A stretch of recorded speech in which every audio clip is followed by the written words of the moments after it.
बिस्मिल्लाहिर्रहमानिर्रहीम। अस्सलाम वालेकुम वरहमतुल्लाहि वबरकातुहू। उसके नाम से आगाज़, जिसके नामों में से एक नाम रहमान, कि जिसके नामों में से एक नाम रहीम, कि जो सबकी सुनता है, सब कुछ सुनता है और सबसे पहले सुनता है। तो अज़ीज़न, आज का जो टॉपिक है वो डायरेक्ट इनडायरेक्ट का नेक्स्ट जो स्टेप था, V2 केस को हमें कंप्लीट करना है, आगे लेके बढ़ना है। तो डायरेक्ट नरेशन पहले भी हम अर्ज कर चुके कि अगर डेफिनेशन को देखें तो डायरेक्ट नरेशन क्या हो सकती है। तो when we use the words of speaker to explain the statement of the speaker, that is called direct speech, direct narration. अगर हम किसी के अल्फाज और इस्तेमाल करें और उसी की बात को बयान करें, यानी किसी की बात को उसके अल्फाज में बयान करने का जो नाम है वो डायरेक्ट स्पीच या नरेशन कहलाएगा। इसी तरह what is indirect narration? So indirect narration, so far as this is concerned, then we may define it that when we have a chance to explain the statement of the speaker in our own words, that is called indirect speech. तो ये बात तो वाज़ह है कि अगर बात भी उस शख्स की हो और अल्फाज भी उस शख्स के हों तो वो डायरेक्ट स्पीच कहलाती है, और अगर बात उस शख्स की हो लेकिन अल्फाज हमारे अपने हों तो फिर हम उसको इनडायरेक्ट स्पीच कहते हैं। डेफिनेशन के मुताबिक हमारे पास ये बात सामने है। अब इसको हमने आसानी के लिए कुछ रूल्स का नाम दे दिया, V1 केस का नाम दिया, डिफरेंट केसेस का नाम दिया। तो V1 केस का मतलब ये था, if reporting speech has present indefinite tense और future indefinite tense, that is called V1 case. क्योंकि present indefinite tense we use first form of the verb V1, first form of the verb in present indefinite tense and future indefinite tense, so that's why we are naming this case V1 case.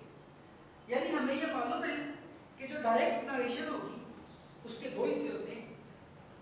There are two parts in direct narration. One part is actually outside the commas, is outside the commas, and that is called reporting speech, and the second one part is inside the commas, that is called reported speech। यानी ये बात बड़ी वाज़ह है कि direct speech जहां भी आएगी उसके दो हिस्से हम देखेंगे, यानी एक हिस्सा कॉमास के बाहर होगा और एक हिस्सा कॉमास के अंदर होगा। हमने देखना क्या होगा कि अगर कॉमास के बाहर प्रेजेंट इंडेफिनिट टेंस या फ्यूचर इंडेफिनिट टेंस है तो हमने तब्दीलियां कर दी है रूल के मुताबिक, और कॉमास के बाहर प्रेजेंट और फ्यूचर टेंस ना आ रहा हो बल्कि पास्ट टेंस आ रहा हो तो फिर उसकी तब्दीली चेंज होगी, उसकी तब्दीली कोई और हो, उसको V2 केस के नाम से यहाँ सीख रहे हैं। तो इसका मतलब ये हुआ कि हमारे पास जो हमने पहले किया वो V1 केस था, फ्यूचर इंडेफिनिट और प्रेजेंट इंडेफिनिट टेंस की प्रैक्टिस की थी कि कॉमास के बाहर प्रेजेंट या फ्यूचर इंडेफिनिट आए या प्रेजेंट या फ्यूचर का कोई टेंस आए तो अंदर दो तब्दीलियां होनी थी, उसको हमने V1 के इसका नाम दिया था, और वो तब्दीलियों के नाम क्या थे, वर्ड्स और पर्सन।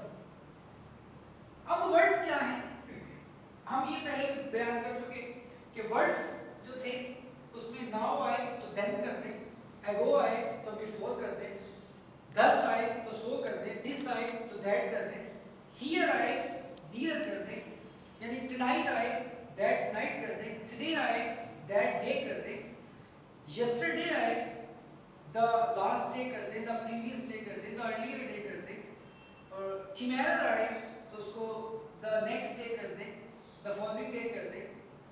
यानी नजदीक की चीजों को दूर की चीजों में तब्दील करना था, ये वर्ड्स की चेंजिंग थी।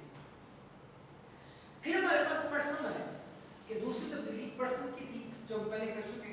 अब पर्सन को याद रखना है कि पर्सन जो है वो हमारे पास तीन तरह के आएंगे, फर्स्ट पर्सन,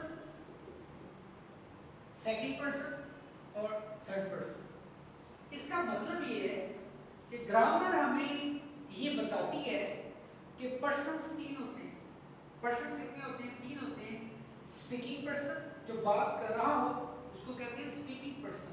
तो speaking person is called first person, I singular, we plural. इसी तरह second person, second person the person spoken to, जिससे बात हो रही हो उसको आप सेकंड पर्सन कहते हैं। तो इसमें सिंगुलर भी यू होता है और प्लूरल भी यू ही होता है।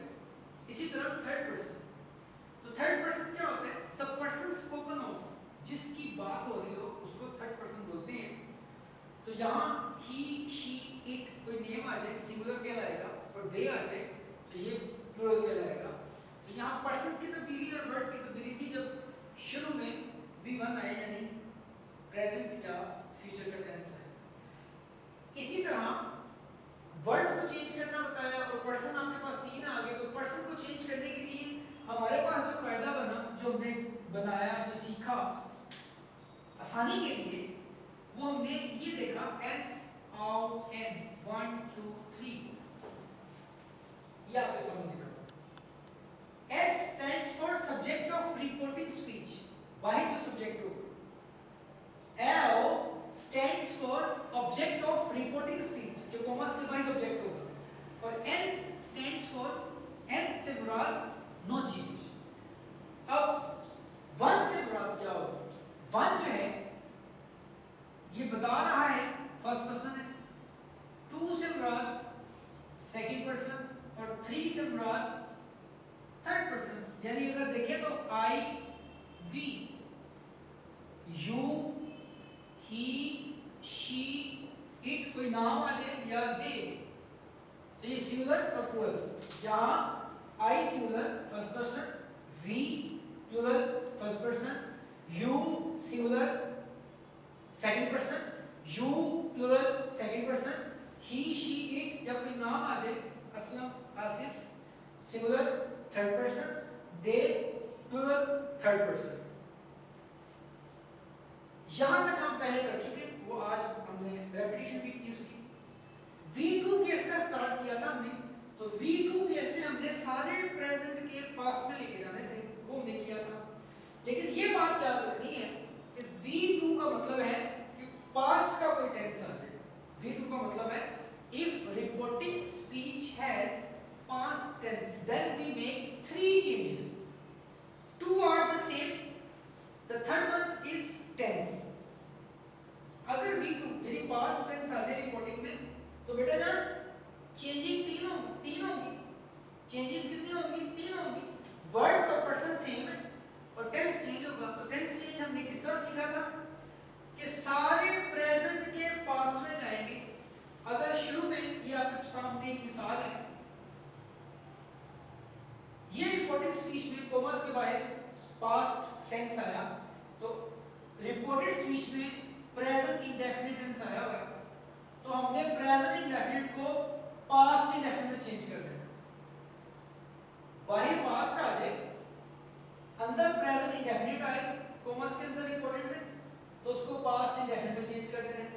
और अगर रिपोर्टेड स्पीच में प्रेजेंट कंटीन्यूअस आ जाता तो हम पास्ट कंटीन्यूअस में चेंज कर देते। अगर रिपोर्टेड स्पीच में प्रेजेंट परफेक्ट आता तो हम पास्ट परफेक्ट में तब्दील करते।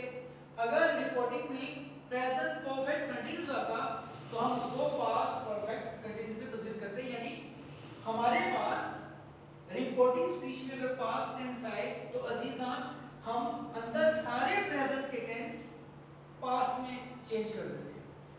और दूसरा जो अंदाज था हमारे पास, उसका नेक्स्ट स्टेप था चारों प्रेजेंट के पास्ट में तब्दील की। अब नेक्स्ट स्टेप था हमारे पास कि बाहर पास्ट आए तो अंदर भी पास्ट आ जाए, तो ये दूसरा इसका अंदाज है चेंजिंग का। तो आप देखें अगर पास्ट का टेंस बाहर आया रिपोर्टिंग स्पीच में तो अंदर पास्ट ही आ गया, यानी पास्ट का ही टेंस आया, तो हम इस अंदाज को नाम देंगे one step further. One step further का मतलब ये है वन स्टेप फर्दर, एक स्टेप छोड़कर आगे, मजीद आगे बढ़ने। मसलन 1 2 3 4 past indefinite, past continuous, past perfect, past perfect continuous.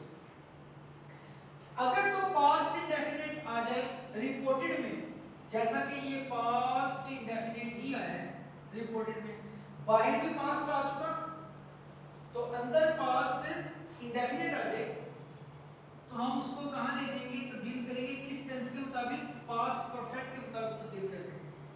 और अगर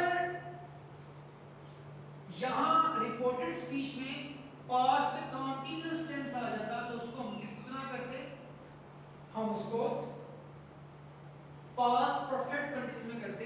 देखिए one step further, past indefinite आया तो पास्ट इंडेफिनिट को आप ये वाला छोड़ दिया आपने, कंटीन्यूअस परफेक्ट में ले गए तो ये इस तरह जा रहा है इस तरह। और अगर पास्ट कंटीन्यूअस आ गया तो उसको चेंज कैसे करें, एक छोड़कर फोर्थ में ले गए, यानी ओड में, इवन में, जिस तरह से आपको आसानी है आप उस तरह से इसको तैयार कर सकते हैं, याद कर सकते हैं।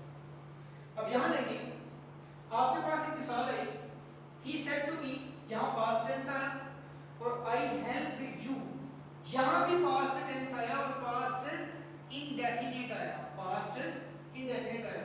तो हमें मालूम है वन स्टेप फर्दर के मुताबिक अगर चले तो पास्ट इंडेफिनिट को हम कहाँ लेके जाएंगे, किस टेंस में तब्दील करेंगे, पास्ट परफेक्ट में। तो देखिए ये पास्ट परफेक्ट में ही तब्दील होगा। अब इसको फिर मज़ीद देख लेते हैं। हमारे पास था ही सेड टू मी, तो सेड अकेला आता तो तब्दील ना होता, क्योंकि सेड टू आ गया तो कवर कर दिया। फिर कोमास को हटा के हमने दैट लगाना है, रूल है, ये ग्रामर हमें बता रही है कि कोमास को आप इंटरचेंज करते हैं दैट के साथ। उसके बाद अजीजा आप देखें ये आपके पास फर्स्ट पर्सन है, तो फर्स्ट पर्सन इस फार्मूले के मुताबिक सब्जेक्ट के मुताबिक तब्दील हो जाएगा। तो ये फर्स्ट पर्सन है तो ये सब्जेक्ट के मुताबिक जब हम तब्दील करेंगे तो ये सब्जेक्टिव केस है तो इसका भी सब्जेक्टिव केस ये लगा दिया, सब्जेक्टिव केस। अब आगे पास्ट इंडेफिनिट बन रहा है तो पास्ट इंडेफिनिट को हम परफेक्ट में लेके जाएंगे, तो आप क्या कर देंगे, हैड और थर्ड फॉर्म लगा देंगे। फिर आगे आपके पास यहाँ सेकंड पर्सन आ रहा है तो ये सेकंड पर्सन इस फार्मूले के मुताबिक सेकंड पर्सन बाहर ऑब्जेक्ट में चला जाएगा। तो ये इसको अगर देखें रूल के मुताबिक तो इसको जाना चाहिए ऑब्जेक्ट में, ये ऑब्जेक्ट है। तो अब ये कौन सा केस है, ये यूज सब्जेक्टिव भी होता है ऑब्जेक्टिव भी होता है। अब क्वेश्चन यहाँ ये है कि ये कौन सा केस है, यूज सब्जेक्टिव आया यहाँ या ऑब्जेक्टिव। तो हम क्या करते हैं, अगर तो वर्ब के बाद आए तो अजीजान ये ऑब्जेक्टिव होगा, और अगर ये वर्ब से पहले आता तो ये सब्जेक्टिव होता है। ये भी हमें ग्रामर बता रही है। तो फिर हम इसको क्या करेंगे, ये ऑब्जेक्टिव केस है तो जिसमें ये तब्दील हो रहा है ऑब्जेक्ट में तो उसका ऑब्जेक्टिव आएगा, तो आपने ऑब्जेक्टिव पुट कर दिया। तो इस तरह से अगर पास्ट आए तो पास्ट में तब्दीली। नेक्स्ट है ये हमने पहला टेंस तीसरे टेंस के मुताबिक कर दिया, पास्ट इंडेफिनिट को पास्ट परफेक्ट के मुताबिक किया, इसको कहते हैं वन स्टेप फर्दर रूल। अब देखिए सेकंड एग्जांपल में देखते हैं, वो कहते हैं he said to me I was helping you। तो यहाँ पास्ट आया तो आगे देखिए पास्ट कंटीन्यूअस आ रहा है। तो अजीजा जब पास्ट कंटीन्यूअस आ रहा है तो हमारे पास फिर उसी फार्मूले के मुताबिक चलेंगे कि past continuous, oh my God, past continuous, past continuous. तो पास्ट कंटीन्यूअस जो है वो किसके मुताबिक तब्दील होगा, हम पास्ट परफेक्ट कंटीन्यूअस के मुताबिक ही तब्दील करेंगे।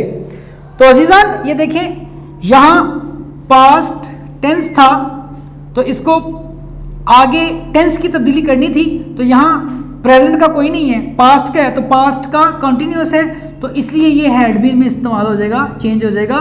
तो ये आपके पास इसी फार्मूले को अप्लाई किया। मुझे उम्मीद है कि आप घर में ज़रूर प्रैक्टिस कर रही हैं और इस दुआ के साथ हम इख्तिताम करेंगे कि अल्लाह ताला आपको और आपके वालिदैन को हर तरह से आसानियाँ पैदा करें। अस्सलाम वालेकुम रहमतुल्लाहि व बरकातुहू।